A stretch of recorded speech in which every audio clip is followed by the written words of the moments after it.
Traditional media networks spend hundreds of millions of dollars and months of grueling logistical planning to cover the 2026 World Cup, completely reliant on rigid broadcasting rights and outdated PR firms. Speed just rendered that entire multi-billion-dollar infrastructure completely obsolete, using nothing but pure chaotic gravity. From hijacking exclusive stadium box suites during historic international matches, to going viral for seamlessly commanding global headlines, his unscripted live streams are pulling more immediate human attention than the official tournament broadcasters. This isn't just viral entertainment. His sudden integration as the core digital face of the world's biggest tournament proves that athletic governing bodies are officially abandoning old Hollywood networks just to survive. Speed didn't just attend the matches. He successfully executed a hostile takeover of the 2026 World Cup. The fundamental crisis facing legacy sports broadcasting is an existential detachment from the modern consumer grid. For decades, the gatekeepers of sports media relied on a highly predictable, heavily institutionalized business model. Cable conglomerates and streaming networks would enter massive multi-year bidding wars to secure exclusive distribution rights for premium sports assets. To justify these astronomical capital outlays, the networks constructed massive production matrices. They deployed fleets of high-definition broadcast trucks, wired entire stadiums with fiber optic architecture, and placed polished, teleprompter-reliant commentators behind heavily branded desks to deliver a meticulously sanitized view of the pitch. But as the attention economy shifts aggressively toward raw, real-time authenticity, this asset-heavy infrastructure is transforming into a multi-million-dollar corporate liability. The emergence of Darren Watkins Jr. on the front lines of global sports represents a chaotic platform inversion that traditional television networks are fundamentally unequipped to handle. While an official broadcaster is legally bound by hundreds of pages of restrictive copyright laws, commercial ad break schedules, and strict formatting guidelines, Speed operates with zero institutional overhead. Equipped with nothing more than a cellular streaming rig and an unscripted, highly erratic physical presence, his live streams capture the pure, unedited atmospheric energy of a stadium in real time. He does not broadcast the actual match play. He broadcasts himself navigating the event as a hyper-fixated, chaotic protagonist. This structural shift completely exposes a massive blind spot in legacy media metrics. Traditional networks evaluate their success based on total linear viewership and standardized demographic ratings. They assume that because they own the exclusive rights to the live feed, they own the absolute cultural conversation surrounding the event. But by mid-2026, that assumption has been violently shattered. When Speed records an explosive, internet-breaking reaction from a stadium luxury suite during a critical match, that singular raw clip generates more immediate short-form impressions across TikTok, X, and YouTube than the official network's post-game highlight reel. The cultural center of gravity has decoupled from the actual game and attached itself entirely to the creator reacting to it. This migration of attention has triggered an unprecedented panic within the executive boardrooms of major athletic governing bodies. Multi-billion-dollar sports cartels like FIFA are facing a severe demographic emergency. Their legacy linear television audience is systematically aging out. Teenagers and young adult consumers do not buy traditional cable packages, nor do they consume sports through structured 2-hour television programming blocks. To survive this massive audience collapse and keep their commercial sponsorships lucrative, Global sports franchises are forced to look outside old Hollywood management networks. They are ceding their sovereign broadcast real estate to independent creators who command the next generation's attention implicitly. Speed didn't have to navigate a grueling, decade-long corporate climb through legacy sports journalism to gain access to the sport's inner sanctum. The executive gatekeepers realized they had to merge with his empire just to stay culturally relevant. To decipher how an independent streaming entity can systematically undermine the most expensive broadcasting properties on Earth, you have to look past the loud, frantic persona and analyze the clinical economics of the zero-license broadcast loop. The legacy sports ecosystem is built entirely on the concept of artificial scarcity. Multi-billion-dollar media conglomerates like Fox, ESPN, and Sky Sports operate on incredibly thin structural margins because they are forced to pay astronomical licensing fees to corporate governing bodies just for the legal right to point a camera at a football pitch. These television networks then spend hundreds of millions more to transport massive physical broadcast trucks, route miles of fiber optic cabling, and deploy hundreds of unionized crew members to a single stadium. They are carrying an immense asset-heavy tax, forcing them to run relentless commercial ad blocks and trap their content behind restrictive paywalls just to break even on their initial capital layout. Darren Watkins Jr. completely breaks this entire macroeconomic equation by weaponizing pure chaotic gravity. When he broadcasts from an exclusive stadium box suite during a high-stakes match, he is not paying a single dollar for live transmission rights. He does not point his camera at the field to stream the match play, which would instantly trigger a terminal copyright strike from automation algorithms and legacy legal teams. Instead, the camera lens remains locked entirely on his own physical form, capturing the raw, unedited atmospheric tension of the arena. By broadcasting his personal real-time psychological investment in the match, Speed creates an entirely parallel entertainment product that effectively undercuts the value of the multi-million-dollar official feed. This strategy operates within a brilliant loophole in modern intellectual property enforcement. Because he is technically only distributing his own image, his voice, and the ambient audio of the stadium crowd, the traditional broadcast cartels have zero legal leverage to shut down his distribution pipeline. He is successfully extracting the raw cultural value of a premium sporting event without paying the institutional entry tax. While legacy television networks are legally forced to maintain a polished, neutral, and highly sanitized presentation to protect corporate ad slots, Speed provides an unvarnished, high-retention alternative that matches the fragmented attention habits of the modern digital consumer. He has engineered a system where he can piggyback off a billion-dollar stadium infrastructure for free, running a zero-overhead media company that pulls millions of concurrent live viewers away from traditional broadcast television. The absolute realization of this hostile takeover crystallized during the group stages of the tournament in North America. When Portugal faced off against Uzbekistan in a highly tense international fixture, the official television networks spent millions to frame the narrative around legacy sports metrics. They analyzed tactical formations, scrutinized managerial decisions, and ran highly produced pre-match video segments. But the moment Cristiano Ronaldo broke through the defense to score his historic first goal of the tournament, the cultural center of gravity instantly fractured. Inside his stadium box suite, Speed executed an explosive, over-the-top celebration, rushing toward the glass, screaming in pure excitement, and completely losing control in front of a live digital audience.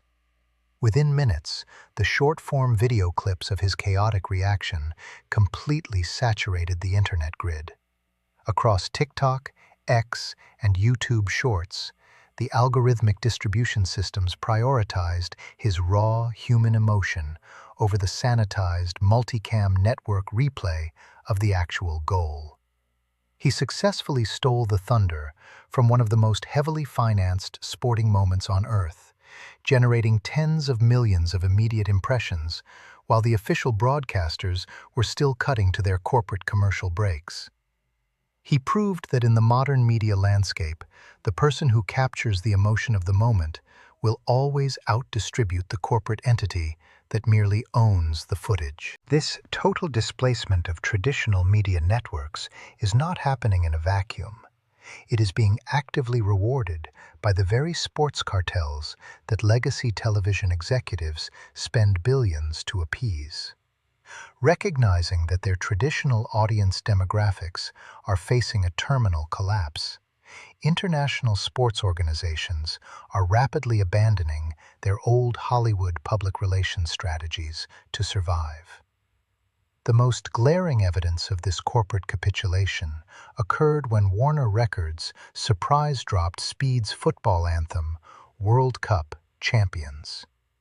Initially conceptualized as an independent guerrilla marketing project filmed using college students as extras in Miami, the track exploded across the digital grid, racking up tens of millions of views across platforms in less than 24 hours. Rather than issuing a standard cease and desist or ignoring the digital subculture, the executive leadership at FIFA executed an unprecedented corporate about-face. Following a viral social media exchange where Speed publicly tagged the governing body, FIFA's official accounts responded directly, and within 48 hours, the track was formally integrated into the track list for the official FIFA World Cup 2026 album. By placing an independent internet streamer's track on the official tournament soundtrack, alongside heavily manicured global pop icons, the institutional gatekeepers officially signaled a total surrender to the creator economy. They recognized that Speed's native capacity to mobilize a global, hyper-engaged youth demographic was exponentially more valuable than any traditional marketing campaign their highly paid agencies could engineer. The single begins with a literal roll call of all 48 qualifying nations, systematically turning a complex international geopolitical tournament into a localized, high-energy digital anthem. Through this structural integration, Speed managed to cement his brand equity directly into the physical infrastructure of the world's largest sporting event. He didn't have to purchase a broadcasting network or sign a multi-year distribution contract with a media conglomerate to control the narrative of the tournament. He simply generated so much decentralized attention that the most powerful sporting cartel on earth was forced to alter its corporate architecture just to absorb his momentum, proving that raw, unscripted internet gravity can bend the ironclad rules of legacy sports governance. To truly comprehend the systemic disintegration of the legacy sports marketing machine, you have to look past the broadcast towers and analyze the total collapse of the traditional athlete public relations firewall. For decades, old Hollywood talent management agencies, corporate sports networks, and internal franchise PR directors operated an aggressive regime of absolute narrative control. High-profile international athletes were systematically insulated behind a rigid barrier of manicured press tours, corporate brand handlers, and highly restrictive media days. If a multinational corporation wanted to leverage the cultural equity of a global sports icon, the process required millions of dollars in upfront agency fees, months of contractual litigation, and an army of publicists script editing every single syllable the athlete uttered in front of a teleprompter. The primary business purpose of this highly sterile framework was risk mitigation. Legacy brands and sports franchises operated under the assumption that a single, unscripted, controversial remark could permanently dilute an athlete's commercial marketability and destroy a multi-million-dollar endorsement ledger. But in the hyper-accelerated 2026 digital ecosystem, this extreme corporate insulation has generated an unintended, fatal consequence. It has completely drained the cultural vitality out of traditional sports figures, rendering them clinical, unrelatable, and structurally invisible to a younger consumer grid that explicitly demands raw human transparency. The violent dismantling of this traditional public relations paradigm occurred in real time when Darren Watkins Jr. breached the inner sanctum of institutional football media. During a high-profile broadcast segment for the tournament, Speed crashed a live Fox Sports studio set featuring iconic football legends Thierry Henry and Zlatan Ibrahimovic. In a traditional media setting, a guest interaction with generational sports icons is a highly structured, polite affair governed by strict network pacing. Instead, Speed injected his trademark chaotic energy directly into the broadcast, boldly predicting on live network television that Cristiano Ronaldo would systematically dominate the entire tournament and secure the trophy. The resulting interaction completely shattered the sterile conventions of legacy sports television. Rather than offering a standard, media-trained response, a visibly exasperated Ibrahimovic physically pushed Speed out of the camera frame, while Henry openly looked on in disbelief. Within seconds of the live transmission hitting the wire, the video clip of the physical altercation completely broke through the digital attention economy, generating millions of immediate interactions across the globe. While network executives initially panicking over the unscripted breach, the internal data metrics revealed a shocking reality. That singular, chaotic intersection generated a higher volume of real-time youth consumer engagement for the network's tournament coverage than all of their highly polished pre-game analytical segments combined.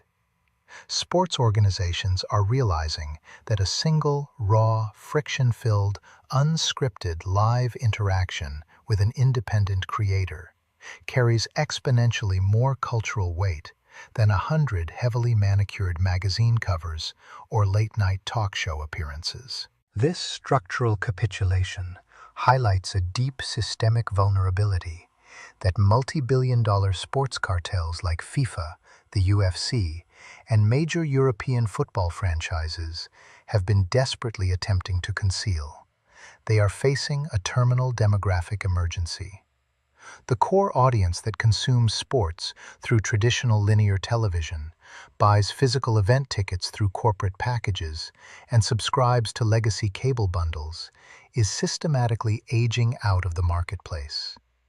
The younger generation of digital native consumers does not view the world through the lens of traditional team loyalty or geographic sports heritage.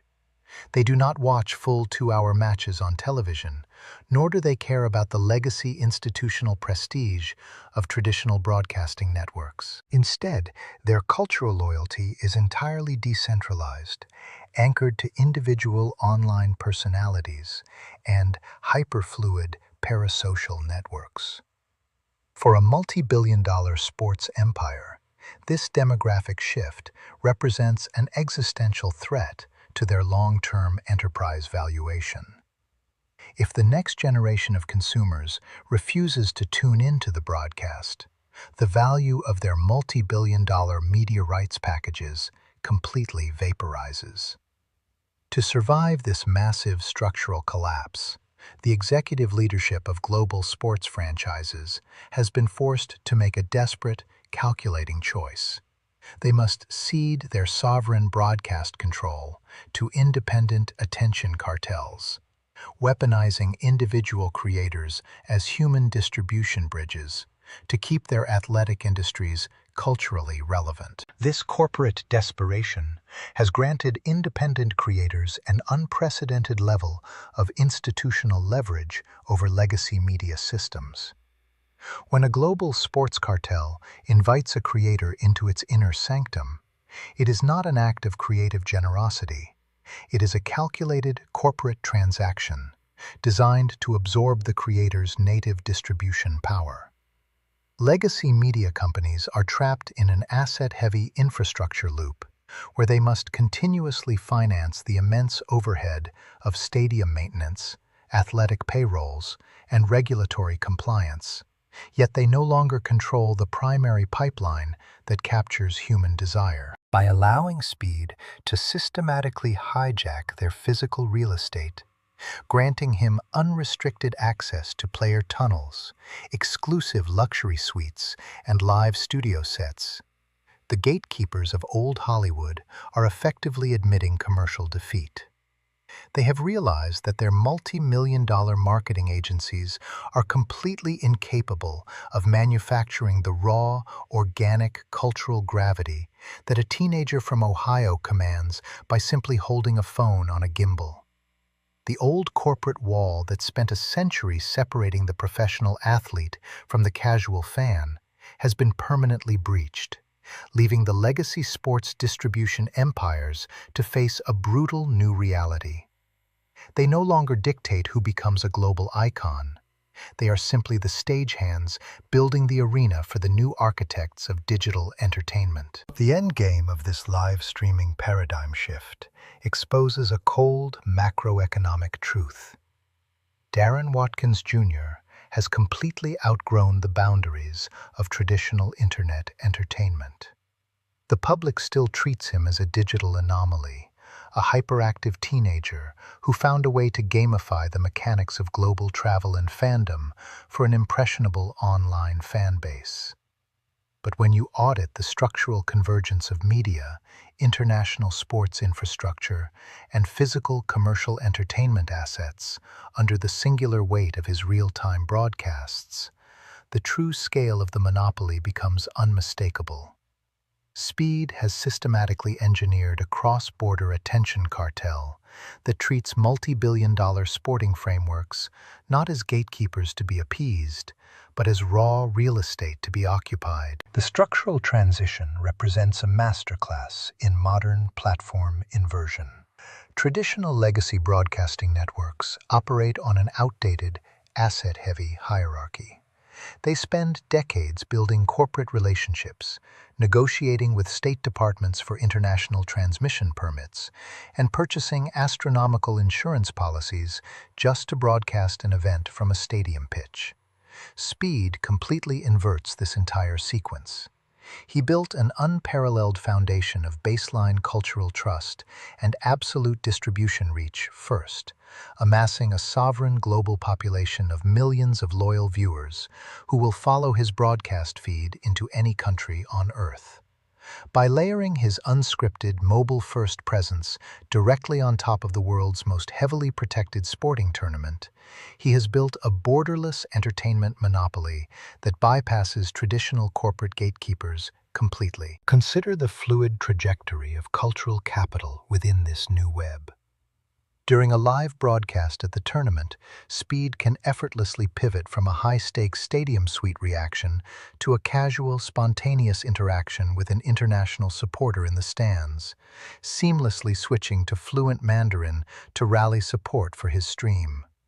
Within minutes, that localized, raw human interaction bypasses language barriers and gets chopped into millions of short-form algorithmic impressions that flood the global attention grid. The legacy sports distribution model has no response to this level of hyperfluid, real-time cultural optimization. Traditional networks are trapped in an asset-heavy infrastructure loop where they must continuously finance the immense overhead of stadium leases, corporate salaries, and rigid regulatory compliance. Yet they no longer control the primary pipeline that captures human desire. This structural reality marks the definitive end of the traditional celebrity and creator era. For decades, global sports and media were romanticized as highly democratic, institutional spaces where corporate entities dictated who was granted the authority to command a global audience. But as the baseline cost to capture and retain human attention reaches a terminal crisis point for legacy television networks, the digital landscape inevitably forces a brutal consolidation. To survive a landscape dominated by fragmented attention spans and algorithmic feeds, a major sporting tournament can no longer exist as a passive asset for third-party television networks. It must aggressively transform into an open-ended playground for independent attention cartels that command the next generation's loyalty implicitly. The definitive observation of this documentary is that the coordinates of international sports distribution have been permanently rewritten. Speed is no longer an independent streamer negotiating for corporate credentials or begging for a seat at the media table. He is an imperial broadcaster, executing a high-velocity takeover of the global entertainment economy. By merging the explosive, raw distribution power of live IRL streaming with the existential demographic panic of legacy sports cartels, he has constructed an inescapable media machine that cannot be throttled by old Hollywood networks or corporate media conglomerates. He did not ask for permission from traditional executives or purchase multi-million-dollar television rights. He simply walked onto the pitch, turned on a camera, and allowed his audience to storm the gates. The legacy sports empires are no longer the gatekeepers of global culture. They are merely observers, watching the new architects completely rewrite the rules of global entertainment.